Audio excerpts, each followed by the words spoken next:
Всем привет! За окном лето, а значит самое время удобно расположиться на какой-нибудь уютной террасе за чтением хорошей книги. Сегодня я подготовила для вас подборку из 5 разных книг, как говорится, на любой вкус и цвет.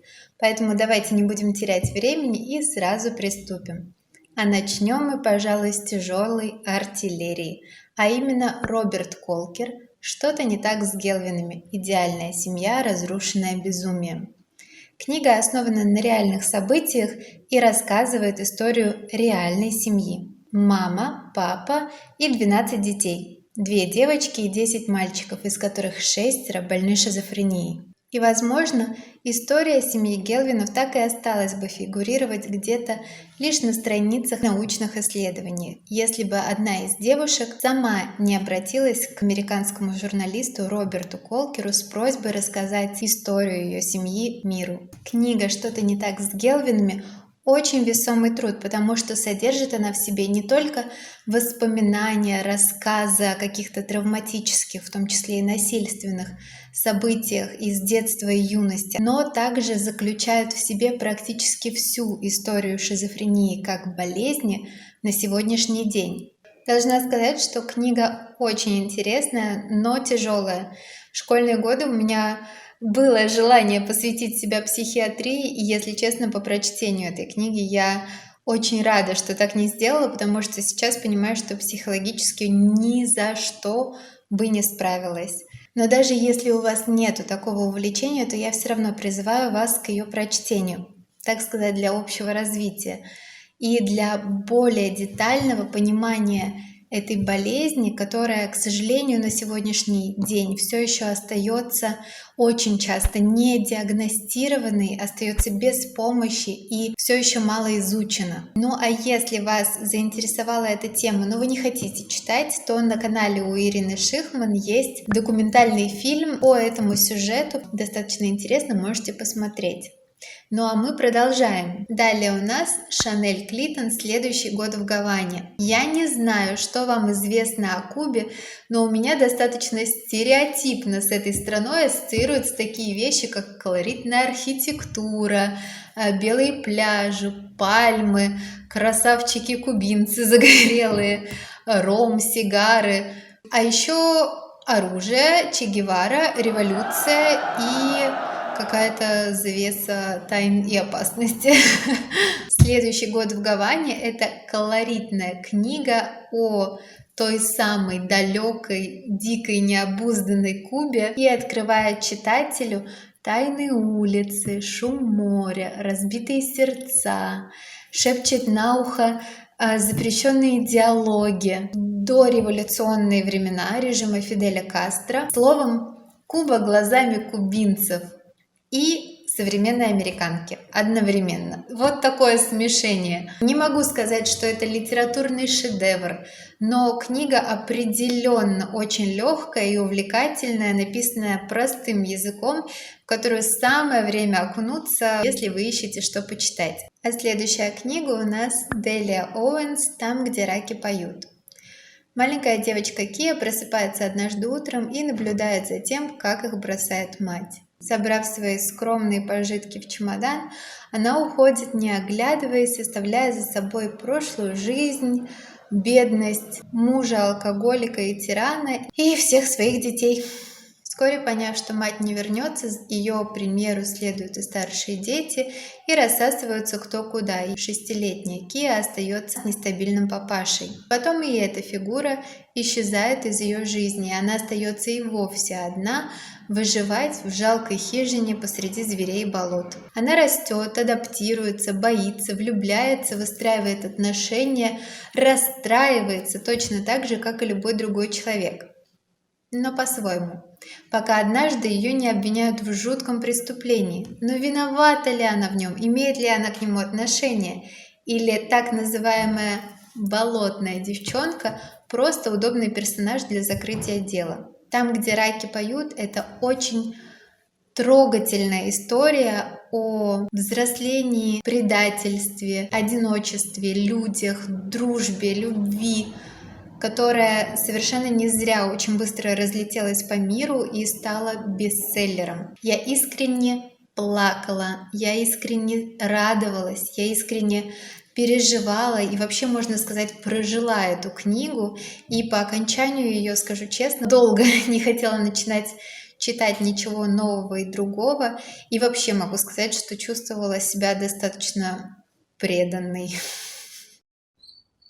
Что касается автора, то Делия Оуэнс — это американская писательница и зоолог. А много чего из этой книги — это параллели, проведенные с ее собственной жизнью. Любовь к природе Делии привила мама, с которой они часто ходили гулять в дальние места, как говорила мать, туда, где раки поют. Позже Делия прожила с мужем более 2 десятков лет в Африке и, что интересно, сама оказалась фигуранткой похожего мистического дела. Семья Оуэнсов до сих пор разыскивается в Замбии по делу, связанному с убийством. И хоть семейство либо не дает никаких комментариев, либо утверждает, что не имели отношения ни к чему преступному, из Африки они все-таки уехали, вернулись в Америку, вскоре развелись, а еще немного позднее появилась эта книга. Совпадение? Не думаю. По роману также была снята одноименная экранизация, спродюсированная Риз Уизерспун, но, если честно, несмотря на то, что ее очень тепло приняла публика,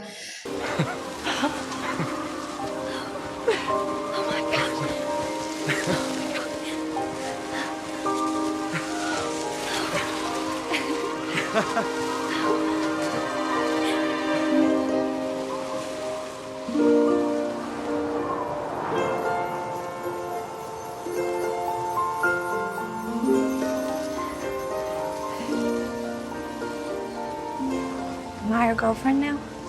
это вообще не идет ни в какое сравнение, поэтому можете даже забыть о фильме и прочитать книгу. Как вы знаете из моих предыдущих видео, я большая поклонница Теодора Драйзера, поэтому следующая книга у нас на очереди — это вот такая большая история по имени «Американская трагедия».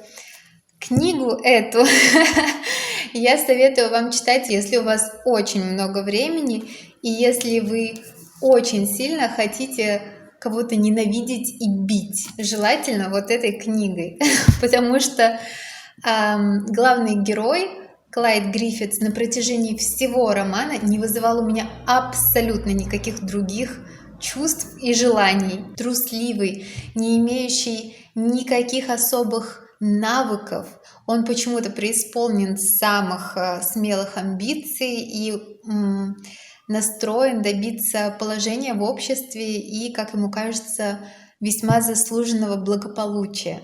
В 20-х годах после выхода роман с восторгом восприняли читатели по всему миру, в особенности в Америке, потому что на тот момент американская мечта добиться благополучия и места в высшем каком-то обществе, несмотря на капитал и стартовые обстоятельства, уже разлетелась по всей Америке и захватила умы народа.